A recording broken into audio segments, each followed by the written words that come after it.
औरंगाबाद जिल्हा राष्ट्रवादी काँग्रेसमध्ये मोठी धुसफूस पाहायला मिळते आहे। राष्ट्रवादी काँग्रेसचे माजी आमदार भाऊसाहेब पाटील चिकटगावकर यांनी विद्यमान आमदार सतीश चव्हाण यांच्यावरती गंभीर आरोप केलेले आहेत। सतीश चव्हाण हे भाऊसाहेब चिकटगावकर यांचा गेम करतात असा त्यांचा आरोप आहे। राष्ट्रवादीमध्ये लोक किंवा आमदार मोठे होऊ नयेत म्हणून त्यांना संपवता असा तुमच्यावर आरोप आहे। आणि असा त्यांचा वैयक्तिक आरोप आहे, जनतेचा कुठं आरोप आहे? भाऊसाहेब चिकटगावकर साहेब ज्येष्ठ नेते आहेत, आमच्या सगळ्यांचे मार्गदर्शक आहेत। त्यांनी ही विधानं केली असतील तर मला त्यांना चर्चा करावी लागेल। उद्वेगातून कदाचित त्यांनी केली असेल असं मला वाटतं। पण त्यांना सुटेबल नसणारी जी माणसं आहेत ती राष्ट्रवादी काँग्रेसमध्ये तुम्ही घेऊन आलात, त्यामुळे त्यांना आणि पक्षाला धोका आहे असं त्यांचं मत असं आहे की राष्ट्रवादी काँग्रेस पक्ष आदरणीय शरद पवार साहेबांच्या विचारावर चालणारा पक्ष आहे। त्यांनी जी भूमिका मांडली ती चुकीची आहे। हा प्रवेश अजितदादा आणि जयंत पाटील साहेबांनी दिलेला आहे।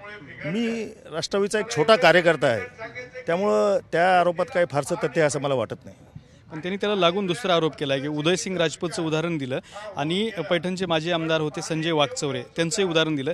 या दोघांच्या सुद्धा सीट ज्या आहेत त्या पडण्यामध्ये किंवा उदयसिंग राजपूतला तिकीट न मिळण्यामध्ये तुम्ही कारणीभूत आहात। असं आहे, उदयसिंग राजपूत साहेबांना आम्ही राष्ट्रवादीचं तिकीट दिलं होतं, त्यांनी घेतलं नाही, त्यांनी शिवसेनेचं तिकीट प्रेफर केलं। त्यामुळे ह्या आरोपातही तथ्य नाही।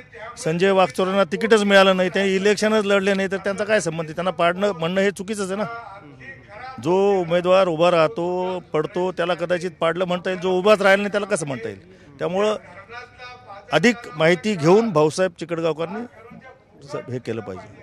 पण आता ते स्वतः राष्ट्रवादी काँग्रेस पक्ष सोडणार असं त्यांनी काल घोषित केलेलं आहे, त्यामुळे हा कुठंतरी राष्ट्रवादी काँग्रेसला धक्का मानला जातो आणि त्याला ते तुम्हाला कारणीभूत धरतात। राष्ट्रवादी काँग्रेस पक्ष हा कुणाच्या जाण्या येण्याने राष्ट्रवादी काँग्रेसला फरक पडत नाही। आदरणीय शरद पवार साहेबांचा विचार घेऊन आम्ही चाललेलो आहोत आणि त्यांनी जे कदाचित उद्गार काढले असतील ते रागाच्या भरात काढले असतील, काही तत्कालिक कारण त्याच्यामध्ये असेल। मला वाटत नाही भाऊसाहेब चिकटगावकर हे पक्ष सोडून जातील, ते पक्षातच राहतील आणि ते राहावेत अशी आमची अपेक्षा आहे।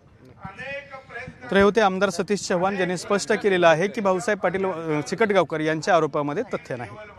कॅमेरामन अमित अडेसोबत दत्ता कानवटे, TV9 मराठी, औरंगाबाद।